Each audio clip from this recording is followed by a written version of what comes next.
시작하겠습니다. 인공지능 연구 방법론. 이제 빅데이터가 생겨서 이제 인공지능도 이제 빛을 발휘하는데요. 빅데이터의 특성을 잘 이해를 해야 되는데, 기존에는 이제 아주 체온계나 이런 거는 너무나 단순한 데이터였는데, 인공지능으로 블루투스로 묶이니까 예전에는 줄 수 없는 정보를 주는 거죠. CDC라고 미국 질병관리센터가 3주 후에 이제 특정 지역에 인플루엔자가 에피데믹 하는지를 나타내는 자료인데요. 이거를 이제 킨사라고 블루투스로 묶는 이제 스타트업이 콜레이션 해보면 R제곱이 0.96.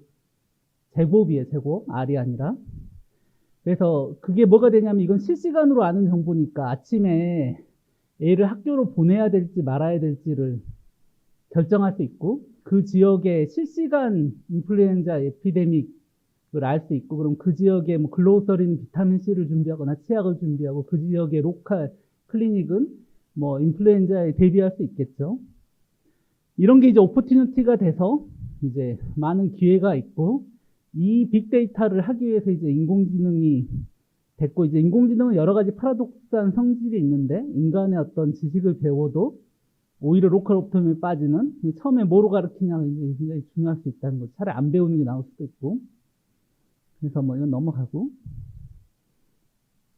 그래서 이제 고양이 같은 애들도 분석이 안 되는군요. 고양이 같은 애들도 이제 비주얼 코텍스를 키워야 되는데, 동물의 비주얼 코텍스나 동물의 브레인 연구, 요즘에 이제 일론 머스크가 사람의 브레인을 기계학습을 시켜가지고 인공지능화하는 이런 연구들을 시작했는데, 회사를 2개나 만들어가지고, 그런 게 오히려 이제 인공지능에 지금 스톡돼 있는 인공지능을 이제 더 발전시킬 수도 있겠죠.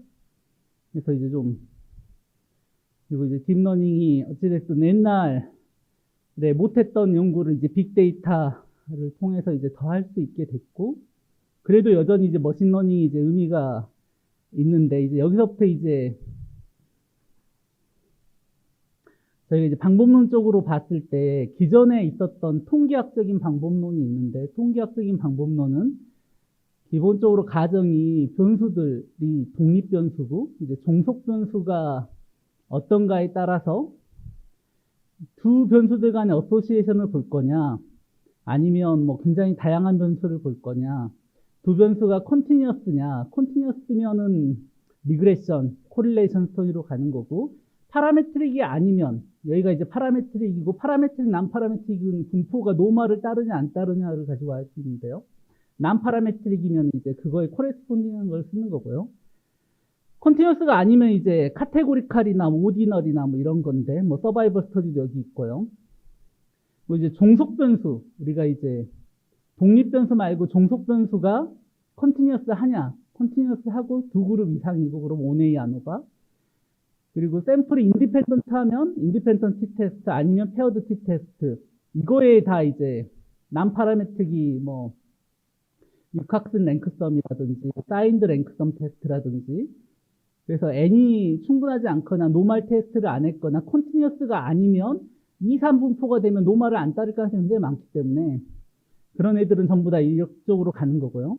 카이스케아나 맥나마 테스트랑 이렇게 해서 인디펜던트 아니냐에 따라 로그 랭크 테스트 뭐 이렇게 서바이벌로 이렇게 쭉 가는 녀석들이 있고, 이제 멀티플 리니어 리그레션이나 믹스드 모델이나 로진 리그레션이나 뭐 이렇게 쭉 가는 2개가 아니라 여러 개인 경우는 이제 이렇게 가는 이제 기본적인 스태티스틱 다이어그램이고, 잘 보면 내가 생각하는 스터디 디자인과 변수들이 독립이냐 종속이냐 관계가 있느냐 이산형이냐 컨티뉴어스냐 뭐 이런 걸 가지고 보면 결국 우리가 쓸 수 있는 통계 기법이 이렇게 쫙 정해지는데요. 그걸 싹 묶을 수 있어요, GLM으로. 그래서 제너럴라이즈 리니어 모델로 이렇게 쫙 묶을 수 있고, 이게 컨티뉴어스고 파라메트릭이면, 난파라메트릭이면 그 뭐 이상한 뭐 부트스트랩도 쓰기도 하고, 요즘 아까 난파라메트릭 스터디를 쓰기도 하고, 요즘에는 이제 앙상블이나 부트스트랩 같은 방법으로도 많이 해결하는데, 그 퍼뮤테이션 기법이나 이런 것들이 이제 우리가 이제 분포를 알아야지 돌릴 수 있는 통계 분석들이 있고요. 분포를 몰라도 돌릴 수 있는, 분포를 가정하지 않는 게 이제 난파라메트릭 스터디들인데, 그런 것들을 이제 시뮬레이션 기반으로 하는 여러 가지 기법들도 많고요. 뭐 부트스트랩이나 퍼뮤테이션이나 아니면 알려져 있는 난파라메트릭 기법들 이렇게 돌리는 게 이제 기본적인 통계학이고, 이 통계가 가정이 몇 개 맞으면, 예를 들어 변수들이 독립이고 종속 변수랑 독립 변수 사이에 뭐 어소시에이션이나 뭐 이런 게 이제 클리어하게 있으면 통계가 옵티말일 수 있어요. 근데 이제 우리가 실제로 현실에서 긁어가지고 쓰는 데이터는 변수 하나하나가 독립이라는 걸 다 증명할 수도 없고, 실제로 아닐 가능성이 많고요. 변수 하나하나는 이제 노말을 따르냐 정도는 해볼 수는 있겠지만, 그리고 이제 더 큰 문제는 이런 이제 레벨 오브 에비던스라고, 지금 하고 있는 게 엑스퍼트 오피니언이냐, 크로스 섹셔널 스터디로 케이스 컨트롤들을 할 거냐. 예를 들어 교정을 하면 키가 큰다 이런 논문이 고대에서 나왔는데, 그런 교정하는 애들은 전부 다 티네이저이기 때문에 키가 커요. 그러면 교정을 안 한 애들보다 에이즈 섹스 매치드군에서 교정을 안 하는 것보다 더 커야 교정을 하면 키가 큰다라고 우리가 증명할 수 있잖아요. 케이스 컨트롤인 거죠, 기본적으로. 근데 그런 게 안 되고 그냥 우기면 그거는 이제 과학이 아니에요, 정확히 얘기하면. 종교죠. 그리고 이제 근데 이제 크로스 섹셔널 말고 한 사람은 이제 팔로우업을 하면 리피티드 메저가 되기 때문에 에비던스가 뭐 1000배씩 올라가요. 페어드 티 테스트 마찬가지고 컨트롤이 되면. 그리고 이제 컨트롤드 롱기티널 스터디, 이거를 이제 언컨트롤드 하느냐 컨트롤드 하느냐, 그리고 랜더마이즈 컨트롤 스터디로 똑같은 환자군을 크라이테를 잡고 온 다음에 A-B 치료법을 랜덤하게 스플릿을 하면 나머지는 다 상쇄되고 치료법 2개만 볼 수 있는 거죠. 이제 그게 이제 RCT고, 그 위에 뭐 시스테믹 리뷰, 뭐 메타 어널리시스 뭐 이렇게 쫙 올라가는데, 일단 우리가 해볼 수 있는 건 여기까지예요. 그 위쪽은 이제 통계 노름에 가까워서. 근데 이제 이 것들이 보면 이제 우리가 결국 이제 통계를 돌리는 게 우리가 찾은 파인딩이 얼마나 리프로듀서블하고 얼마나 이제 객관적 진실에 가깝고 재현 가능하냐 뭐 이런 거를 이제 하는 근거 레벨이라고 생각할 수 있는데, 아까 했지만 이 엑스퍼트 오피니언이 뭐 생각보다 잘 맞을 수 있지만 대부분 경험에 디펜던트 하니까 그 사람 그 경험에 엑스퍼트 입장에서 맞을 수 있지만 다른 환경이나 뭐 이런 데로 가면 안 맞을 수 있고, 케이스 컨트롤들도 이렇게 극단적인 거를 보고 있기 때문에 그런 다양한 환경, 뭐 프레벌런스의 영향을 받는다든지 다양한 이제 이게 있고, 이거는 통계뿐만 아니라 딥러닝이나 머신러닝에서도 똑같이 이제 걸리는 문제인 거죠. 그래서 이런 거 잘 이해해야 되고, 그래서 이제 아까 이 4가지 퀄러티티브 리서치부터 크로스 섹셔널, 컨트롤드 롱기튜디널 스터디, 랜더마이즈 컨트롤 스터디 중에 이제 장단점, 별이 많을수록 이제 좋은 거죠. 그래서 보면 이펙티브니스, 이게 A가 더 B보다 높고 이게 진짜 리프로듀서블 하느냐면 RCT가 제일 좋고, 뭐 적어도 롱기튜디널 봐야 되고, 나머지는 이제 뭐 이런 얘기 하기 좀 어렵고, 이게 익스플레이너블 하고 왜 이게 되느냐 이런 걸 할 때는 오히려 이제 이쪽이 더 낫고요. 콘텍스트, 뭐 세이프티, 억셉터빌리티, 뭐 프레벌런스, 어프로프라이티니스 뭐 이런 것들을 보면 이쪽이 더 나을 수도 있어요. 이쪽이 더 좋은 것도 있지만, 이제 이런 거를 잘 이해를 해야 되는 게, RCT로 갈수록 굉장히 스터디 디자인도 어렵고 돈도 많이 들어가고 비싸고 오히려 이제 다른 문제들이 더 많이 생기고요. 뭐 그래서 문제에 따라서 에비던스가 이제 높아지는 건 맞지만 이제 그게 가지고 있는 이제 문제들도 있는 거죠. 그래서 이제 대표적인 게 이제 RCT인데, 어떤 특정 실렉션 크라이테리아를 뽑았을 때 기본적으로 탈락된 환자군이 있겠죠. 그 크라이테리아가 아무리 우리가 적합하더라도 RCT 랜더마이즈를 해서 A군, B군 이렇게 2개를 쪼개고 랜덤 넘버를 해서 오는 순서랑 매핑을 해서 너는 H로, 너는 B치로 이렇게 쭉 하면 각각의 다른 이제 인터벤션, 뭐 약을 주든 치료를 하겠죠. 근데 안 받는 사람이 있을 거예요. 내가 싫다고 하든지, 뭐 아니면 뭔가 그 치료, 그 실렉션 크라이테리아 들어갔는데 뭔가 뭐 탈락을 했거나 안 받겠다거나 뭐 이런 사람들이 있겠죠. 받은 다음에도 디스컨티뉴티, 내가 팔로우업으로 계속 뭔가 한 번 받고 끝나는 게 아니라 뭐 계속 치료할 수도 있고, 하다못해 경과를 관찰해야 될 수도 있는데 그런 걸 못 하거나 팔로우업 로스가 나거나, 그리고 팔로우업을 하고 나서도 나 어널라이즈 되거나, 뭐 그래서 결국 우리가 보는 거는 이 수많은 실렉션, 익스클루전 크라이테리어를 빼고 남은 걸 가지고 이제 보는데 이 익스클루전 크라이테리어가 너무 많고 그러면 통계적으로 의미가 없어요, RCT가. 그래서 이제 그거를 잘 이제 해야 되는 거고요. 그리고 실제로 처음에 설계가 또 잘못되면 전혀 다른 결과가 나와요. 우리가 진짜 맞더라도 이게 사람이 가지고 있는 진리라는 게 여러 개가 있어요. 예를 들어 뭐 주먹을 딱 쥐고 이렇게 딱 쥐었을 때 딱 펴면 아무것도 없잖아요. 이거를 꼭 실험을 해봐야 아냐는 거죠. 이런 자명한 진리가 있어요. 예를 들어 CT가 나온 다음에 CT가 실제로 사람을 더 살리는 연구는 한 편인가 있어요. 그걸 가지고 뭐 뇌졸 중에서 뭔가 CT를 찍으면 환자를 더 오래 진단을 더 잘할 수 있고 환자를 더 오래 살리더라. 근데 막상 CT 가지고 CT를 찍었을 때 기존보다 환자가 더 오래 산다는 근거는 엄청 낮은데 7년 만에 노벨상을 받았어요. 너무나 자명하기 때문에 실험을 할 필요가 없는 거죠. 그런 문제도 있고 스텝 바이 스텝으로 실험을 해야 되는 문제도 있는데 이제 그 둘 사이에서 이제 보수적으로 보는 사람과 진보적으로 보는 사람의 이제 철학적인 이슈도 있고요. 연구라는 게 좀 그렇지만. 그래서 예를 들어 우리 랩에 생일이 쭉 있잖아요. 주소록에. 생일을 가지고 쭉 해보면 뭐 2월에 사람도 별로 안 날짜도 적잖아. 28일밖에 안 되는데 2월에는 뭐 별로 안 태어나야 되는데 많이 태어났고 3월에는 액시던틀리 적게 태어났어요. 양군의 차이가 나요. 이런 게 이제 전형적으로 통계적으로 차이가 나지만 의미 없는 차이인 거예요. 이거는 뭐 여러 가지 이유가 있죠. 스몰 넘버고 뭐 언컨트롤도 되고 크로스 섹셔널이고 실렉션 크라이테리아가 이제 컨트롤돼서 뭐 에이지 섹스가 중요하면 에이지 섹스를 맞춘다든지 뭐 이래야 되는데 아무 생각 없이 우리 랩에 들어온 우리 랩은 굉장히 뭐 복잡하잖아요.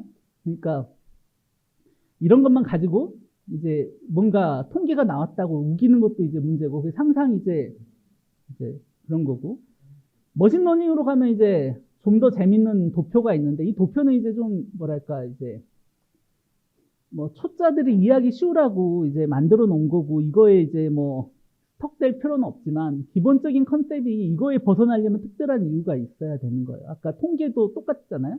내가 종속과 독립을 보고 종속이 디스크리트냐, 뭐 독립 변수가 디스크리트냐, 뭐 컨티뉴어스냐, 오디널이냐, 뭐 이런 거에 따라서 통계 기법이 쫙 쪼개지고 뭐 이런 것처럼 머신러닝도 샘플이 50개보다 작으면 데이터를 더 모으고 그러니까 50개로는 아무것도 할 수 없는 거죠. 카테고리가 있으면 네이블 데이터가 있고 카테고리가 없으면 이제 컨티뉴어스 데이터가 있는데 컨티뉴어스가 뭐 100K인가요? 그러면 10만 개인가요? 10만 개보다 작으면 리그레션이 돌고요. 리그레션도 SGD 리그레션을 도냐, 일라스틱 넷 낫솔 도냐, SVR이나 뭐 앙상블 리그레션을 도냐, 뭐 베이스에 많죠. 퀀터티가 아니면 이제 루킹을 해서 언슈퍼바이즈로 디멘전 리덕션으로 갈 거냐, 스트럭처가 있으면 클러스터 어널리시스로 갈 수 있고, 레이블이 있어도 클러스터 어널리시스 할 수 있지만, K-민즈를 할 거냐, 뭐 여러 가지 이제 클러스터 어널리시스 기법이 있죠. 레이블이 있고 데이터가 뭐 10만 개 미만이면 뭐 리니어 SVC, 뭐 나이브 베이시안 뭐 이렇게 가는 거고 10만 개 이상이면 뭐 커널 어프락시메이션에서 이렇게 할 수 있는 통계 기법이 있고 데이터가 많고 더 좋은 기법을 쓰면 더 좋은 액큐러시가 나올 수 있겠죠. 이거 말고도 여기 안 써져 있는 뭐 랜덤 포레스트라든지 뭐 수많은 게 있을 수 있지만 큰 카테고리는 이렇게 쪼개진다는 거죠. 그래서 이런 랜드스케이프를 가지고 내가 가지고 있는 문제가 직관적으로 베이스라인 모델이 뭐고 그 다음에 뭔가 더 해볼 수 있는 게 뭐고 또 아까 했지만 말도 안 되는 결과가 나왔다고 비판적으로 내가 돌렸다고 다 믿으면 안 되고 비판적으로 이제 봐야 될 필요가 있고요. 뉴럴넷 같은 걸 보면 뭐 잘 아시겠지만 인풋이 있고 아웃풋이 있고 뉴런들이 있는데 그 뉴런 하나를 보면 인풋 두 개와 이제 그 인터셉트가 있고 이 두 개를 가져다가 뭔가 이제 난리니어 펑션을 곱하면 또 양군을 나누는 어떤 이 x1, x2를 웨이트 두 개를 곱하고 더해서 한 1차식이 어떤 공간에서 선을 나누는 거, 이 선이 양군을 가장 잘 나누는 옵티말 선을 찾는 건데 학습 기반으로 찾는 거고요. 뭐 수식으로 표현하면 이렇고. 그래서 이제 동영상, 이 동영상이 안 나오네요. 다음에는 코덱도 꼭 깔아주세요. 네. 플레이를 하면 점이 하나 있을 때마다 선을 계속 업데이트하면서 이 두 개를 가장 잘 나누는 선을 찾는 동영상이고요. 이게 이제 심플 ANN을 우리가 돌렸을 때 이런 이제 리니어 로진 리그레션도 이걸 하는 거랑 똑같은 건데요. 결론적으로는 이런 걸 하는 거고요. 근데 이제 이게 싱글 레이어 하나만 있으면 이런 XOR 문제를 이제 못 풀어서 이제 3레이어 정도 돼야지 이제 푸는데 이걸 학습할 수 있는 방법이 없어가지고 ANN이 이제 윈터가 왔는데요. 근데 이제 딥러닝이 되면서 아까 이제 머신러닝 대비 이제 가장 키 포인트가 피처를 이제 머신러닝을 만들어 던져줘야 되는데 딥러닝은 이제 피처 자체를 학습하고 오히려 클래시파이어를 단순한 걸 줘도 훨씬 더 잘 돌릴 수 있다라는 게 이제 딥러닝의 키고요.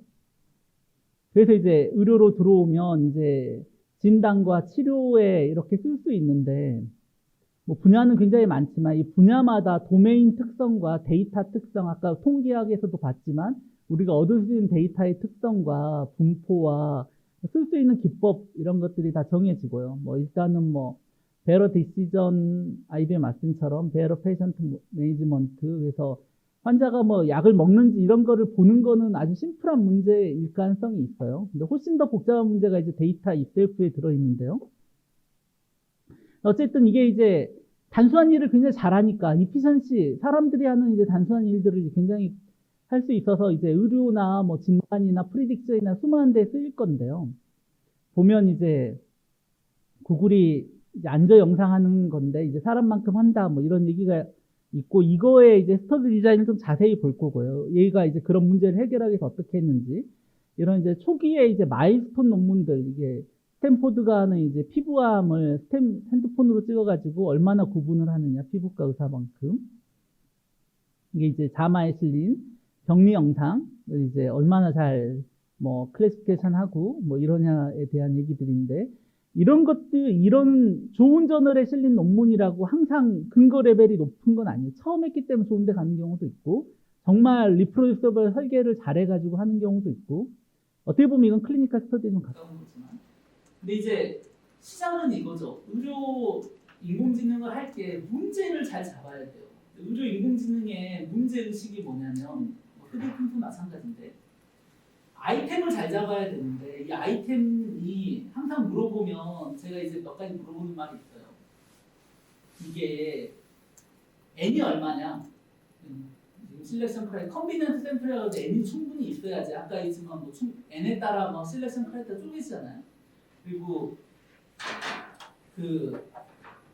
뭐 다른 애들 뭐 회사들이 해야 되는 문제냐, 뭐 셀프 슈퍼바이 러닝이나 뭐 아주 라지 컴퓨팅 파워가 있는 뭐 나스라든지 네트워크 아키텍 서처라든지 이런 것들은 개별 레벨 하기는 굉장히 어렵죠.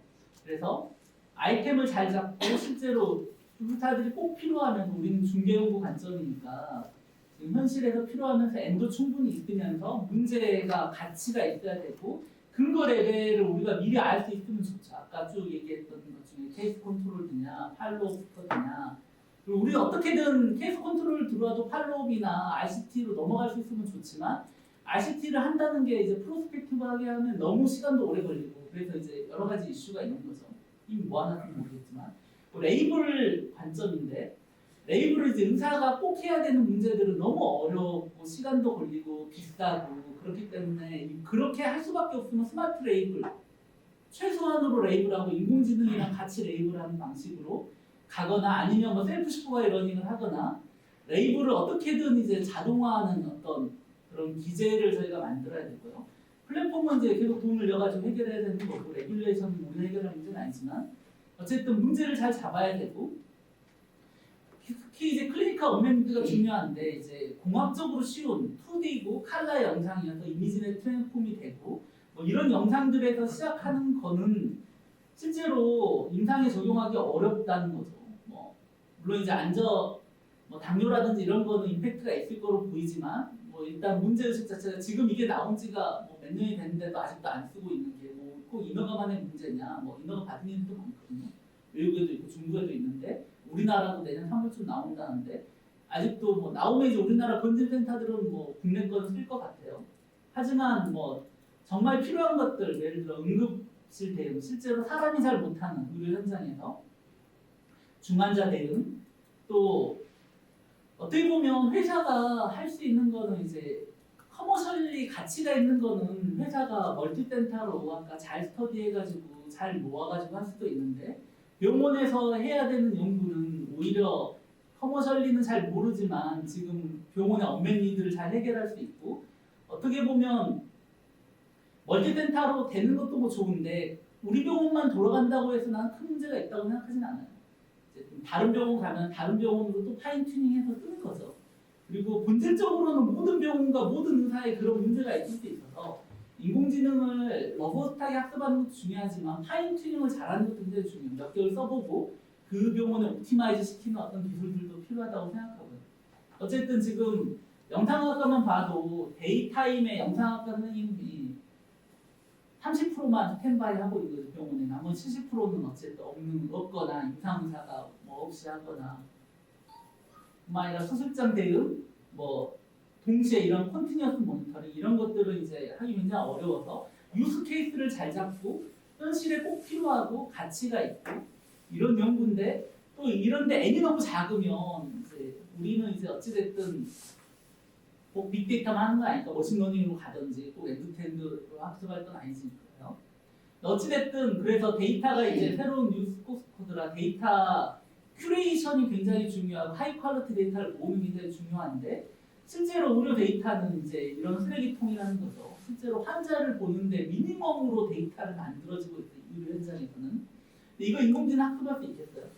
그래서 미래의 메디컬 데이터를 이렇게 해보기 위해서 뭐 CDM도 하고 뭐 요즘 점점 그런 걸 하고 있지만 어쨌든 한참 걸릴 거라는 거. 적어도 레트로스펙티브 데이터는 이렇게 있는 거죠.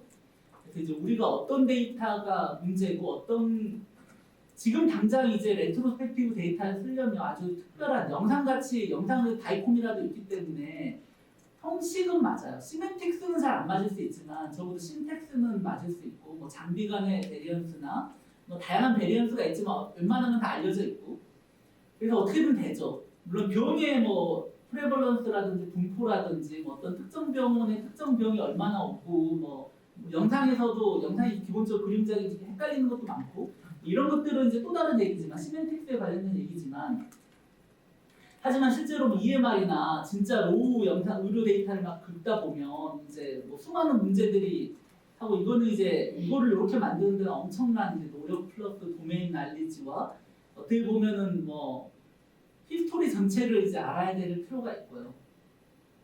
의료라는 게 이제 의학의 발달이 기본적으로 터미널로지의 발달. 우리가 의학을 좀 더 이해하고 뭔가 병을 이해하고 이러면서 더 좋은 개념과 구분하는 용어가 생기고 터미널로지 계속 발달하고 있는데 그런 터미널로지의 발달이 이제 컨트라딕터리하고요. 동시대에 에볼루셔널이에요. 계속 바뀌어요. 그래서 지금 맞았더라도 내년에 뭐 바뀌고 뭐 계속 뭐 치료 가이드라인도 바뀌고 데이터 시프트라고 이제 얘기되고 있는데요. 새로운 장비나 새로운 개념 나오면 데이터 그때부터 확 바뀌는 거죠. 이거 안 하면 이제 비윤리적이 되니까 이런 것들이 인공지능이 잘 살아남기 굉장히 어려워. 그러면 데이터 시프트 전에 학습시키면 시프트 한 다음에 잘 될 거냐? 파인 튜닝이 필요하죠. 파인 튜닝은 넘어갈 수 있다고 생각해요, 저는. 근데 어찌됐든 그런 거에 강인하게 앞으로 어떻게 시프트 될지도 모르는데 강인하게 학습한다는 자체가 간단한 문제는 아니겠죠. 챌린지. 어쨌든 요 구글이 메이저 저널 중에 BMC 메디슨이라는 저널 중에 인공지능 해봤더니 키 챌린지가 있더라고 논문을 썼는데 수준이 그냥 높아서 꼭 한번 읽어보세요. 인공지능 이게 이제 모티베이션이고 보면 이제 크게 세 개를 잡았는데 피어 리뷰드 클리니컬 이밸류에이션 특히 RCT가 에비던스 제너레이션 지금 골드 스탠다드인데 이게 이제 부족하다는 거고 이게 어렵다는 건데 실제 프랙티스는 이게 항상 가능하거나 항상 맞지 않을 수 있다는 거예요. RCT가 좀 이따 얘기할 텐데요. RCT가 지금 이제 금과 옥조지만 스텝 바이 스텝으로 모두 다 RCT 할 수도 없고 RCT 하면 아까 탈락도 많고 그러면 나무를 그리다가 앙상한 가지만 구분할 수도 있고 뭐 실제로 뭐 여러 가지 문제가 생겨서 나중에 거기서 나온 에비던스를 일반 사람에게 적용을 하기 시작하면 탈락한 사람들도 들어와서 그 치료를 받아야 되는데 그러면 오히려 뭐 문제가 될 수 있죠. 특별한 이유로 뭐 특정 분이 탈락할 수 있잖아요. 뭐 여자 중에 뭐 어린 여자분들이 다 탈락할 수밖에 없다면 그분에게 나중에 그 약을 줄 때 하이도즈가 될 수도 있고 뭐 여러 가지 이유는 있을 수 있죠. 포텐셜 데인저 아까 데이터 시프트 의료는 계속 바뀌기 때문에 데이터도 계속 바뀌어서 생성되는 거고요. 액시덴탈 피팅, 나 컴파운더 아까 얘기했지만 100번 하면 5번은 액시던탈하게 P-밸류가 나와요. 우리 나이, 뭐 뇌돌에 생기는 게 뭐 이런 거 있잖아요.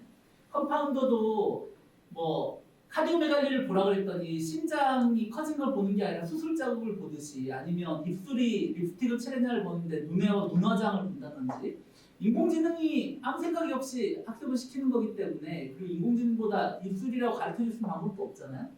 그러니까 영상 주고 하는데 그거에 컴파운딩이 같이 학습되는 거고, 심지어 입술을 뜯어내도 눈화장을 보고 굉장히 잘 맞추는 거죠. 애큐러시가 안 떨어져요. 그래서 별 문제가 없을 수도 있고, 어떤 컴파운더는 굉장히 문제가 있을 수도 있겠죠. 어느 순간에는 크리티컬한 상황에서는 두 개가 따로 놀 수 있으니까요. 그리고 디스크리미너터리 바이어스, 예를 들어 아름답냐 뭐 이런 걸 했는데 백인만 나오고 흑인은 뭐 고릴라로 나오고, 이런 게 이제 대표적인 거죠.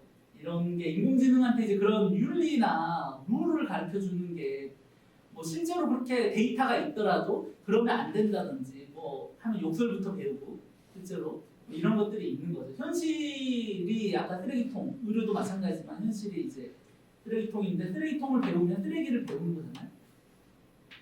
그리고 뉴 파퓰레이션, 한 번도 안 본 거에 대해서 제너럴라이제이션이 안 되는, 그거는 이제 뭐 저는 뭐 의료에서는 어쨌든 통제된 환경이고, 초기에 좀 주의해서 쓴 다음에 그걸로 파인 튜닝할 수 있다고 생각하지만, unintended negative consequence of the new algorithm 헬스 아웃컴, 이게 이제 알고리즘이 계속 바뀌니까, 뭐 차가 테슬라도 차 업그레이드 했더니 갑자기 역주행하고 오토파일럿이 뭐 그런 게 있어요. 핸드폰들도 애플폰인가요? 언제 업데이트 했는데 다뭐 프로즈나고 뭐 이랬잖아요. 뭐 그런 것처럼. 근데 그게 괴멸적이 될 수 있어요. 시스템들이 쫙 연결돼 있기 때문에 갑자기 뭐 챗 PA 알고리즘이 싹 업그레이드 됐는데 특정 회사께 그 PA가 이제 막 갑자기 이상한 짓을 하고 있는 거죠. 그러면 여태까지 의사들은 믿고 있을 거잖아요. 굉장히 잘 찾고 있었으니까. 그러다가 말도 안 되는 게 막 튀어나오기 시작하면 뭐 어떻게 될 거냐. 포텐셜 데인저가 있고, 로버트 클리니컬 이밸류에이션으로 이제 알고리즘 바이어스나 언페어니스를 이제 잘 아이덴티파이 해야 되고, 브리틀리스나 제너럴리티를 이제 브리틀리스를 줄이고 제너럴라이제이션 늘리고, 인터프리터빌리티나, 그래서 사람들이 계속 모듈레이션을 해야 된다는 거죠. 인공지능이 이제 이상한 짓 못하게, 하다못해 뭐 여러 이중 삼중의 감시 장치 같은 게 필요할 수도 있고요. 컨선이 이제 여러 가지가 있는데, 클리니컬 밸리데이션을 AI 진단에 대해서 이제 렉하는 건데, 어쨌든 이게 뭔가 세상을 바꿀 거니까 이런 거를 바이패스 해달라고 계속 요구하는데, 의학적으로는 이제 가치 충돌이 있는 거죠. 아까 있잖아, CT 같이 누구나 인정할 수 있는 그런 게 있을 수 있고, 지금 인공지능도 그런 포텐셜이 있을 수 있어요. 지금 여태까지는 아무도 안 해줬기 때문에 의사만 할 수 있는 잡일이 있었는데, 의사도 하기 싫어하는 잡일. 근데 이제 그런 잡일을 인공지능이 보태주면 의학의 퀄리티가 높아질 거라고 하는 거는, 꼭 RCT를 해봐야지 증명할 수 있는 거냐. 뭐 RCT 하면 또 몇 년 지나갈 거고, 뭐 이런 이슈인 거죠. 그래서 그거에 대해서 뭐 네이처도 뭐 컨선을 얘기하고, 기본적으로 아까 케이스 컨트롤도 뭐 코호트인데 교란 변수라고, 이제 우리가 모두 다 임밸런스가 굉장히 심하고, 내처럴 파퓰레이션에, 그래서 임밸런스 매칭을 하기 위해서 프로펜스 스코어 매칭이라든지 컴파운딩을 이어가지고 코베리아 아웃을 하는 이제 통계학적 기법들이 굉장히 잘 돼 있는데요. 고정 안 하는 이런 데까지는 에비던스가 이제 확실히 낮고, 이 레벨을 넘어가서 이제 고정한 리그레션 기법이나 RCT부터는 이제 우리가 의학적인 근거로 이제 적어도 FDA 가이드라인을 통과한다든지 하다못해 수가를 준다든지 이런 걸 할 때 이제 어느 수준이 있는데, 보통 이제 여기를 나누고요. 근데 인공지능은 특히 이제 익스터널 밸리데이션이랑 다이그노스틱 코티 스터디 정도는 해라. 뿐만 아니라 이제 인디펀던트 익스터널 데이터셋이나 웰 디파인드 코트를 하고 스펙트럼 바이어스를 이제 날릴 수 있는 디자인, 뭐 페어드 디자인이나 팔로우 디자인 같은 게 생각보다 좀 줄일 수 있고요. 프로스펙티브하게 모아야 실제로 레트로스펙티브 데이터를 가지고 있는 이제 한계를 많이 할 수 있는데, 이제 프레퍼드는 꼭 할 필요는 없다는 거고, 인공지능이 데이터 헝그리하기 때문에 프로스펙티브하게 뭐 10만 명 모으려면은 뭐 10년씩 걸리고 이런 것들은 의미가 없죠. 그때 인공지능이 다른 걸로 바뀌었을 거잖아요. 그러니까 뭐 데이터도 의료도 바뀌어가지고, 멀티 인스티튜셔널 데이터가 프레퍼드 되고 이제 프레퍼드 된 거는 이제 해야 하면 좋다는 건데 어떤 식으로든 다른 식으로 해결할 수 있고 뭐 어쨌든 앞에 두 개는 해야 되는 이유가 뭐 이런 거예요.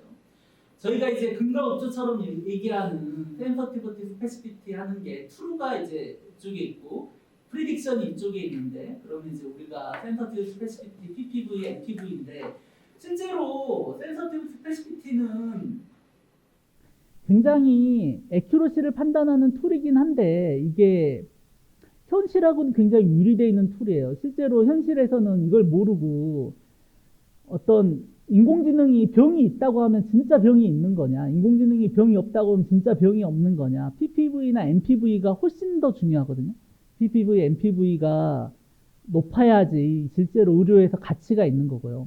실제 정답 우리가 모르잖아요. 뭐 바이옵시를 하면 알 수 있고 지금 실험실 환경에서 레트로스펙티브하게 보니까 알 수 있는 거지.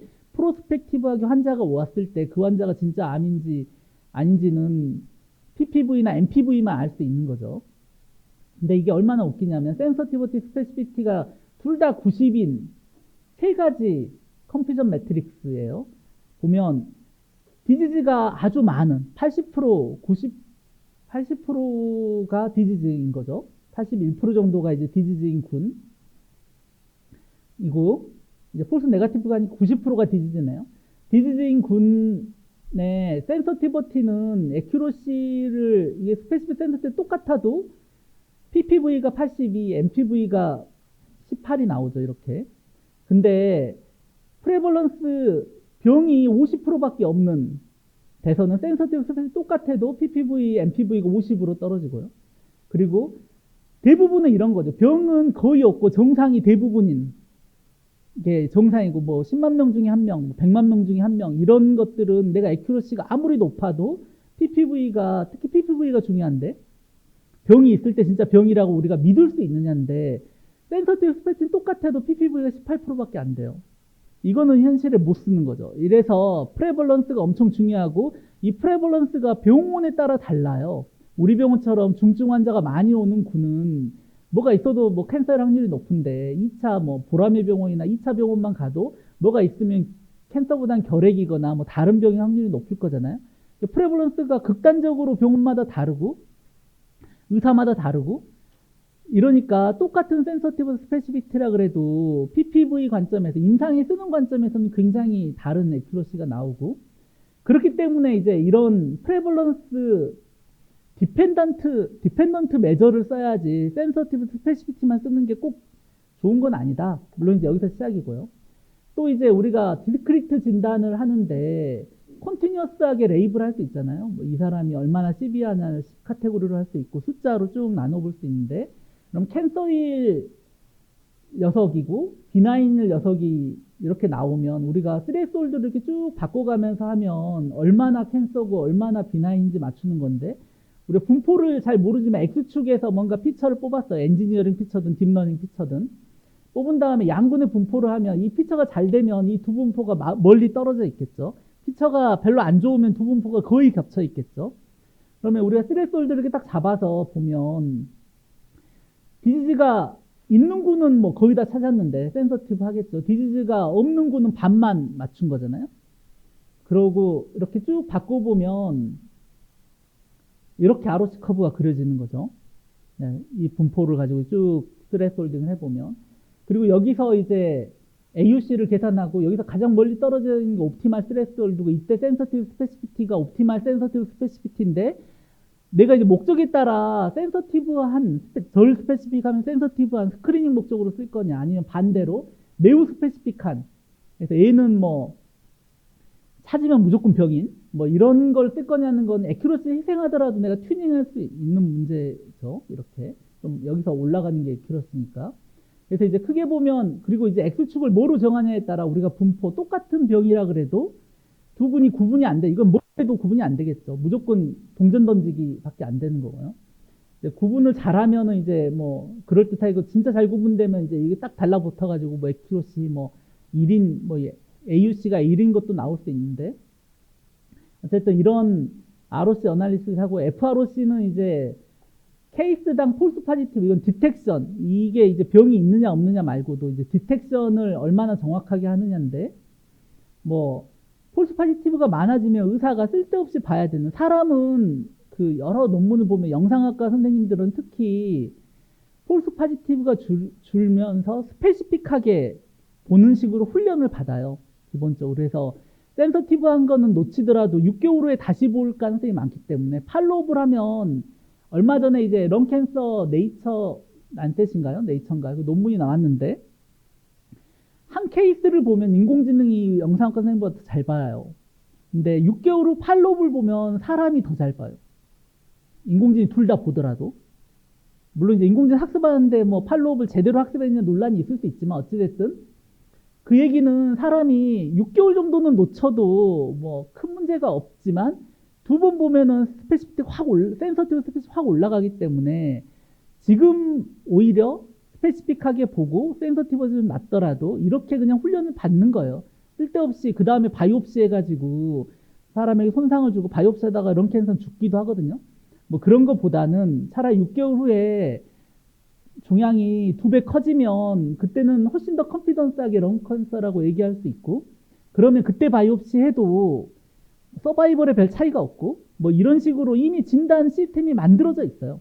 지금 인공지능이 6개월 전에 찾아준다고 너무 작으면 할 수 있는 것도 없고, 바이옵시도 못하고, 그런 여러 가지 이유 때문에 지금 이렇게 세팅돼 있어서 인공지능이 들어와서 올릴 수 있는 질관리적인 측면이 있겠죠. 당연히 한밤중에 아무도 안 읽고 뭐 사람이 하기 때문에 뭐 흔들리고 뭐 이런 것들은 줄여줄 수 있겠지만, 기본적으로 이제 의료가 이제 그런 거를 이제 하기 위해서 시스템들이 세팅돼 있다는 거고요. 어쨌든 그런 관점에서 뭔가 디텍션을 해야 된다면 이제 FROC를 해야 되고, 이 FROC나 ROC는 스태티스티컬 컴패리즌이 돼요. 근데 FROC는 그 자체로는 바로 안 되고, 이 X축을 노멀라이즈한 JAFROC로 할 수 있고요. 그래서 어찌됐든 X, Y를 놓고 센서티브 스펙을 쭉 그려보면, 이거는 예를 하면은 센서티비티는 100%겠죠. 여기서 자르면. 스페시피티는 뭐 2%밖에 안 되고, 1만원 스페시피티는 98이니까 극단적인 녀석인 거죠. 반대로 가면 이쪽도 극단적이니까 적당한 옵티말이 여기 있는 거죠.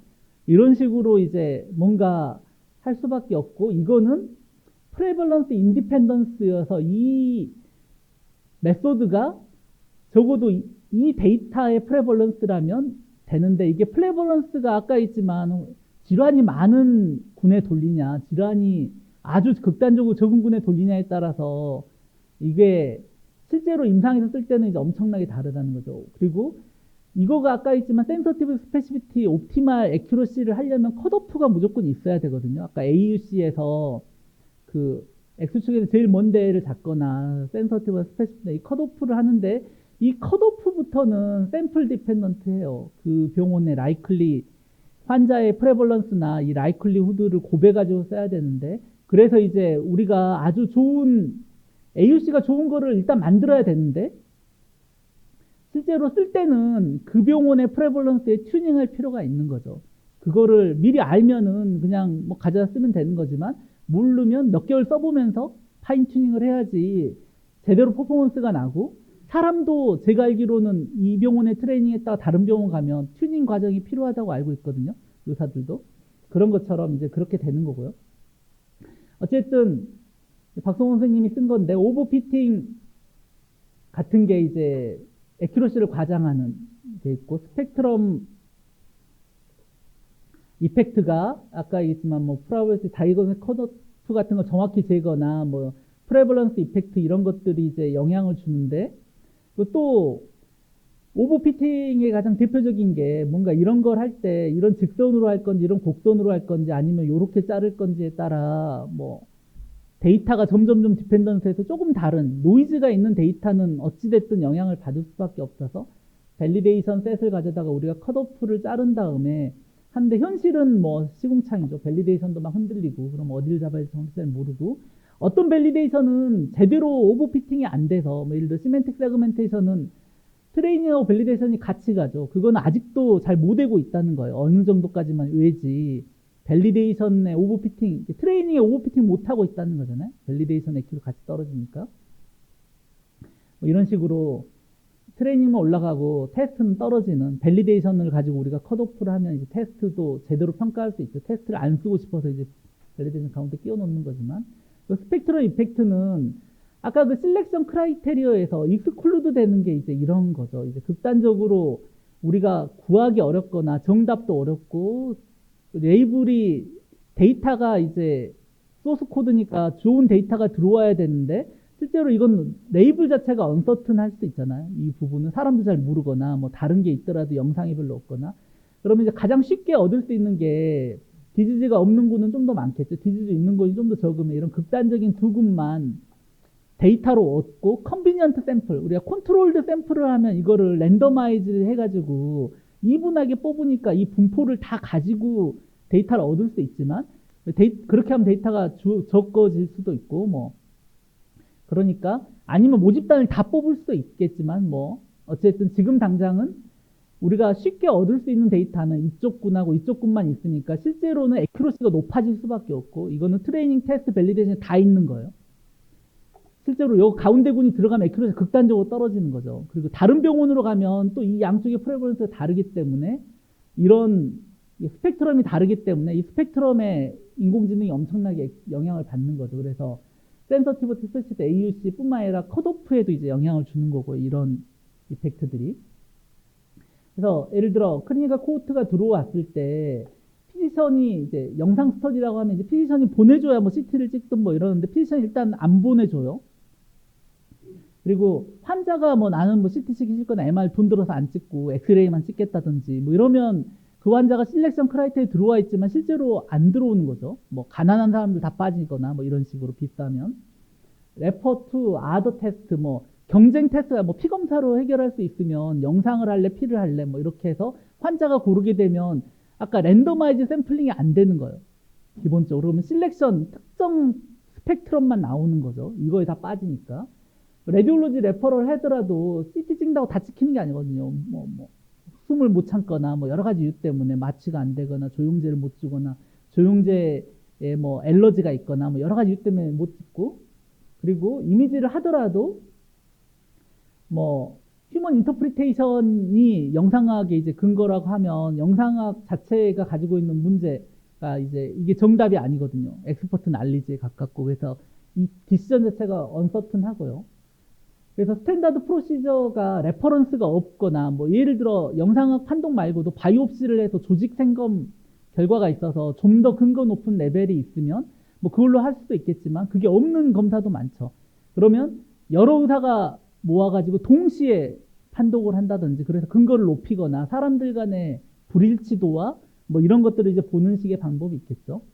그리고 레퍼런스 스탠다드 프로시저를 해서 골드 스탠다드가 뭐 슈퍼바이 러닝으로 될 수 있는 거냐 뭐 그런 다음에 이 데이터를 쓰기 때문에 여기서 빠져나가는 수많은 데이터가 결국은 아까 얘기했던 스펙트럴 이펙트를 만들 수밖에 없고 이게 이제 얼마나 많이 따져나가냐에 따라서 그리고 얼마나 우리가 랜더마이즈를 잘 시킬 수 있느냐에 따라서 문제가 되는 거죠. 이게 이제 레디올로지라고 가장 좋은 저널에 실렸는데 결핵을 이제 보는 거예요. 근데 데이터셋이 몽고메리 컨트리에서 뽑은 건데 TB 58명, 건강한 사람 80명, 수찬 데이터에 336명, 326명. 이게 그냥 랜더마이즈로 샘플된 게 아니라 그냥 컨비니언트하게 샘플한 거예요. 몇 년도부터 몇 년까지 환자군을 컨제큐티브하게 모아서 랜덤 샘플하거나 뭐 에이지 섹스 컨트롤러 샘플링 한 게 아니라 그냥 데이터가 많이 필요하니까 1000개 맞추려고 공개되어 있는 퍼블릭 TV 데이터를 다 긁어다가 한 거예요. 뭐 이런 퍼블릭 헬스 프로그램에서는 이제 TV만 있고 정상은 아예 없죠, 이거는.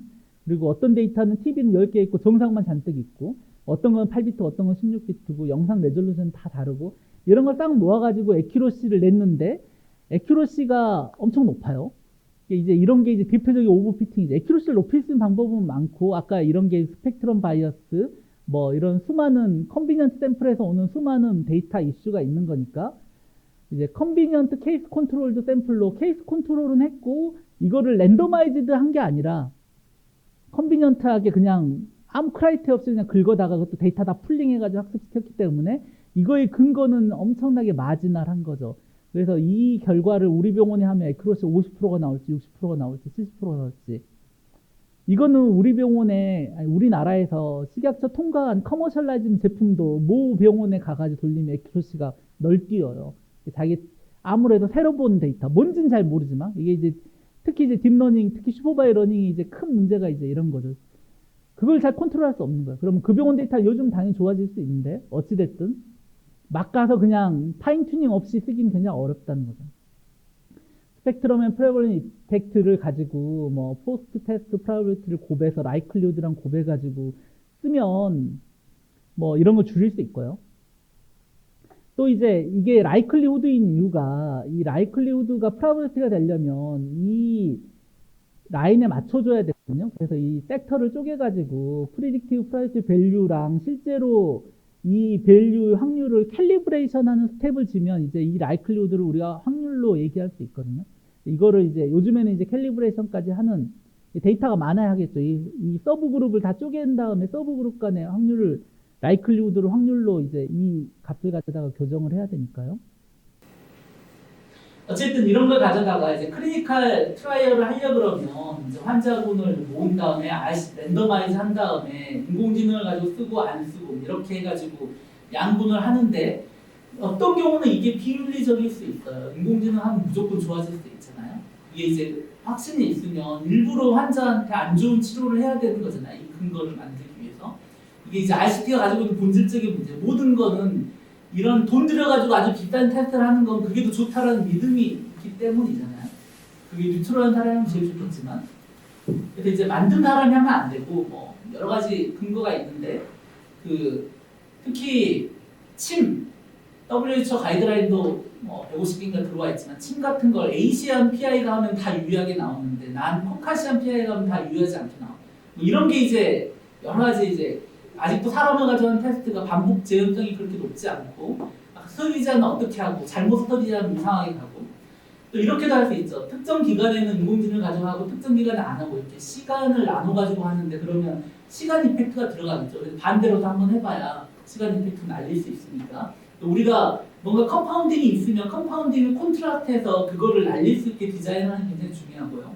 어쨌든 AI 모델이 들어오면 일단은 테크니컬 애큐러시를 내는데 이건 개발 단계에서 하는 거고 클리니컬 밸리데이션을 해서 해야 되는데 아까 그 프레벌런스라든지 이 데이터에만 나오는 애큐러시인지 아닌지를 노멀라이즈 하기 위해서 익스터널 밸리데이션이나 다이버스 코호트 스터디로 인디펜던트 익스터널 데이터셋 웰 디파인드 클리니컬 코호트를 스펙트럼 바이어스를 없앨 수 있게 쉽게 랜덤 샘플을 잘 해가지고 디자인해서 사람을 모아야 되고 그렇게 근데 탈락률을 그래서 탈락 크라이터 굉장히 중요해요. 어떤 분들이 빠지는지 그게 빠졌을 때 이 내가 원하는 근거가 안 되는 분 가지고 테스트를 하고 있으면 그리고 컨클루전이 뭐 TV는 다 된다 이렇게 얘기하면 안 되는 거죠.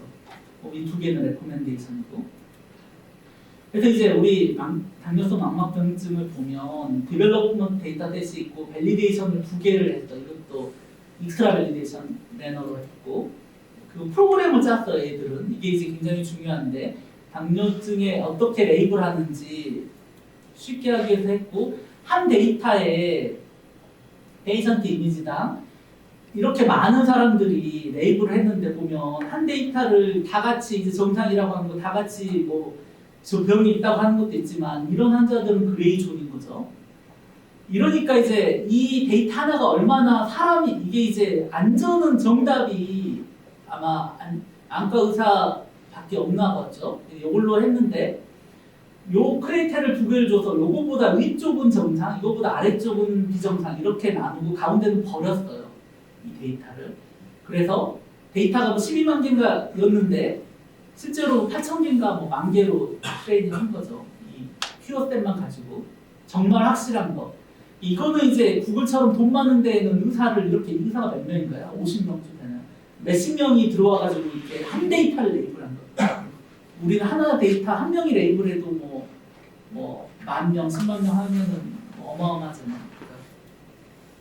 그리고 나서 이렇게 뭐 이 데이터 때 이게 약간 트레이닝 데이터 중에 약간 9,900이 그렇게 잘린 거고 뭐 익스클루전 쭉 돼가지고 트레이닝 테스트하고 이 두 개가 이제 엑스트라 밸리데이션인데 하나는 뭐 이게 전체가 인도 데이터일 거고 이거는 뭐 유럽에 있는 전혀 다른 데이터셋이고 그래서 완전히 익스트라 밸리데이션 한 거고 ROC를 가지고 사람이랑 또 그 중에 몇몇 잘하는 사람이랑 비교해가지고 기계 기계는 이제 아웃시 커브가 나오지만 사람은 점으로 나오니까 이거를 이제 비교했더니 뭐 거의 비슷하게 엑스트라 밸리데이션 되더라. 뿐만 아니라 이제 이런 걸 했어. 이게 몇 명이 이제 옵티말이냐. 그래서 97% 스페시피티 할 때 센서티버티를 본 건데요. 데이터를 쭉 트레이닝 데이터를 늘려봤더니 뭐 이런 45,000장 정도에서 옵티말을 찍었죠. 그러니까 실제로 12만 장까지 랩을 했는데 좀 많이 한 거죠. N을 정확히 모르니까 이게 이제 통계에도 N을 정하는 게 굉장히 중요해요. 몇 명을 해야 정확히 우리가 에비던스 레벨을 얻을 수 있느냐 중요한데 인공지능은 모르니까 이런 스트레이트 테스트 지금 같이 하고 있는 거. 이런 문제는 45,000장 정도 하면 액큐러시가 이만큼 나올 거다라는 걸 돈을 엄청 때려가지고 첫 번째 논문으로 쓰고 이제 자마에 실은 거죠. 이것도 이제 비슷한 건데 한 장당 몇 명이 레이블 해야 뭐 스페시피티가 97%일 때 센서티버티가 100%까지 가느냐. 4.5명 이게 에버리지 7명이 했다고 들은 것 같은데 뭐 이런 테스트를 한 거죠. 그래서 이런 언서턴티 모델링이나 이런 것들을 할 수 있다는 거고 결국은 이제 랜더마이즈드 레트로스펙티브 스터디를 하면은 이제 그 과거 데이터를 무작위 배정을 해가지고 눈가림 더블 블라인드로 하고 아까 사람이 하는 거면 멀티 리더 여러 명이 레이블해서 컨센서스로 하면 더 이제 큐러시 높아질 거고 멀티 케이스, 멀티 센터, 다중 파동, 다중 증례로 하고 골드 스탠다드가 있으면 좋고 참조 표지는 뭐 예를 들어 엑스레이를 하면 뭐 다른 MR이나 CT는 센서티버티 스페시피티가 뭐 거의 100% 가까이 되는 뭐 이런 장비라고 알려져 있으니까요. 생검을 한다든지 이런 익스트라 밸리데이션 래퍼 더 에비던스 높은 데이터가 있는지 근데 너무 떨어져 있으면 영상에 그 정보가 없을 수 있어요.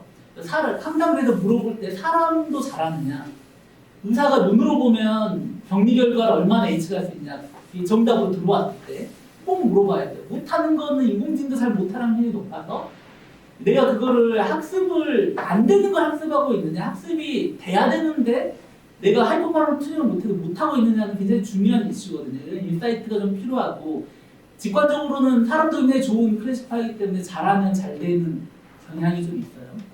그래서 이제 이런 걸 잘 이해해야 되고 내가 어떤 걸 골드 스탠다드 쓰고 있느냐 그리고 특히 영상학과 선생님들이 체스트 엑셀 한 장 보고 결핵 뭐 이러는데 그것만 보고 하는 게 아니거든요. 뭐 그 사람이 열이 그 EMR 차트 띄워가지고 뭐 피검사라든지 뭐 열이 오늘 났느냐 일주일 전에 났느냐 뭐 이런 걸 다 보고 그 영상 보고 판단하는 거거든요.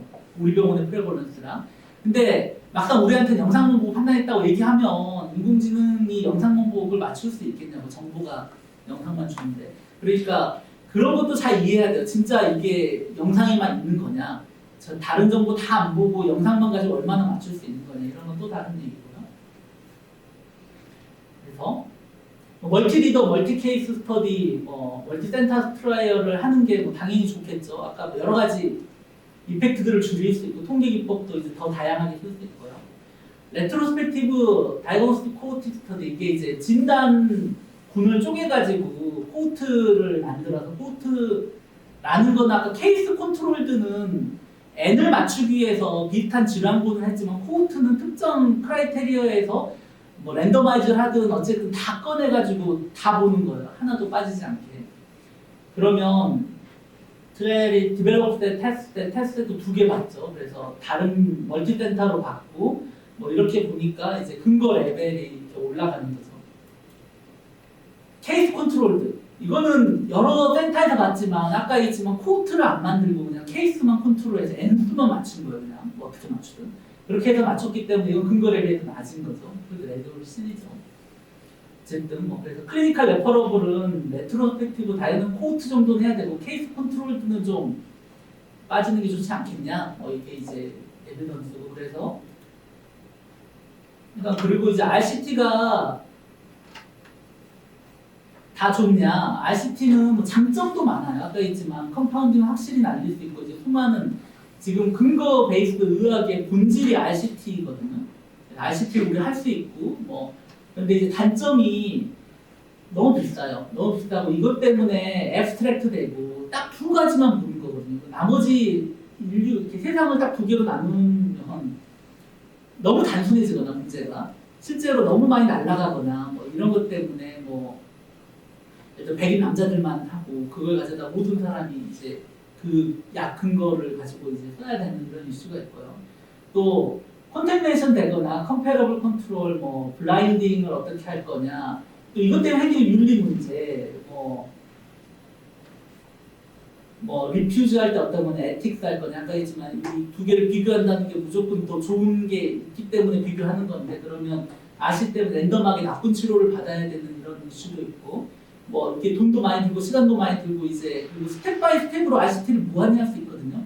그래서 보수적이 되면 아까 했지만 바로 갈 수 있는 CT가 청진기로 뭐 질환했던 거를 이제 CT 보게 만들어가지고 세상을 바꿨다고 해서 쉽게 됐지만 지금 막 RCT 하자 그러면 스텝 바이 스텝으로 그리고 수가 안 주겠다고 하면 CT가 이렇게 쉽게 보급됐겠냐는 거죠.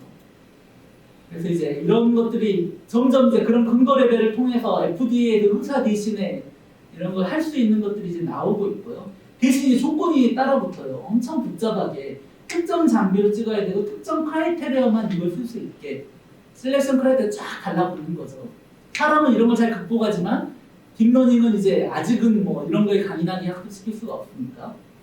그리고 결국은 이게 이제 클리니컬 유틸리티 이걸 가져다가 진짜 어떤 효용이 있느냐 이거 써봐야 아는 거거든요.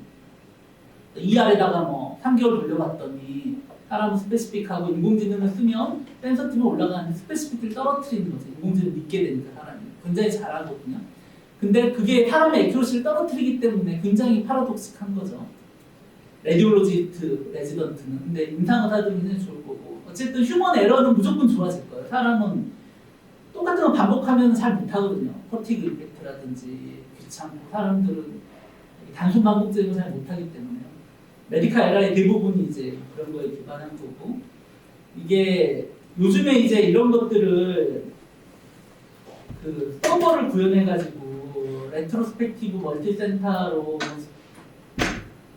스터디를 해가지고 이제 대량의 데이터를 멀티센터로 모아가지고 임상에 적용하려는 이런 시도들이 루틴하게 들어오고 이제 저희도 이제 핸드폰 같은 데다가 병리를 디스틸레이션해서 디플로이해서 실제로 병리과가 쓰게 하면 병리과 선생님한테 시간 개인이 얼마나 되고 실제로 장점이 뭐고 단점이 뭐고 뭐 응급 판독은 얼마나 빨라지고 뭐 이런 것들을 우리 해볼 수 있겠죠. 유틸리티로 이제 가고 있고요. 인공지능 이제 개발했다 이 정도 끝이 아니라 뿐만 아니라 이제 멀티센터 케이스 컨트롤드 다이너스 스터디인데 엄청나게 인텐시브하게 대량의 데이터로 뭐 몇십만 명 가지고 했어요. 뭐 이런 식으로 해서 이러면 이제 커머셜로 가는 거고 레디올로지 리포트로 내추럴 랭귀지 프로세싱만 해가지고 프리딕션을 할 수 있다. 서바이벌 이런 거는 그냥 날로 먹는 거거든요. 쉽게 해서 있는 데이터 가지고 잘 분석하면 된다. 데이터가 자마 언콜로지 27점인가 37점인가요?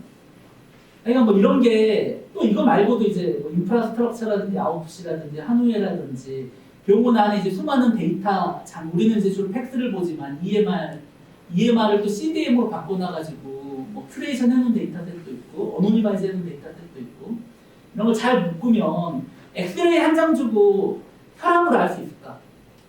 이런 게 이제 내 질문인 거죠. 나는 가치가 있을까를 하는 게 찾을 수만 있으면 그리고 엑스레이의 폐고이라고 패턴 같은 게 있을 수 있거든요. 그러면 혈압도 찾을 수도 있겠죠.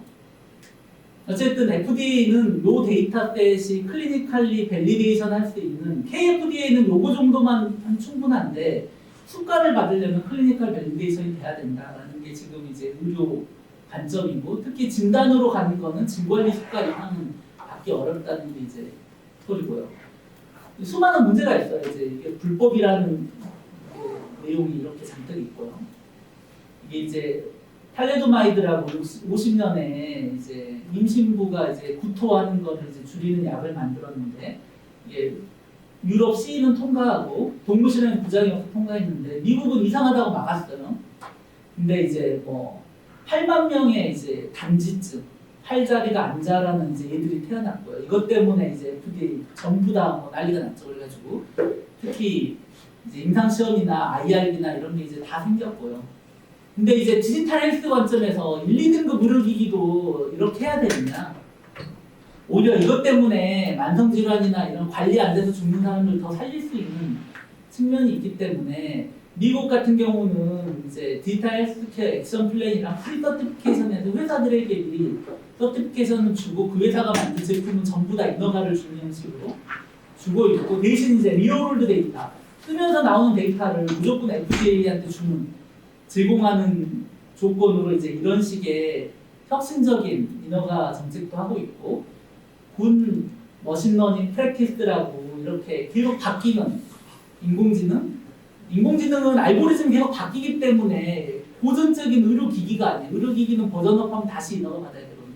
근데 인공지능은 그렇게 할 수가 없잖아요. 그래서 이제 그런 거에 대한 가이드라인도 만들고, 어쨌든 이런 걸 가져다가 이제 아까 했지만 좋은 질환 아이템, 좋은 아이템을 찾아서 가치 있는 연구를 해야 되고, 그거가 이제 하이 퀄러티 데이터를 확보해야 되는데, 뭐 큐레이션 기술, 아까 뭐 레이블한 소프트웨어부터 시작해서, 그래서 인공지능 있을 뿐만 아니라 앞뒤에 잔뜩 달라붙어야 돼요.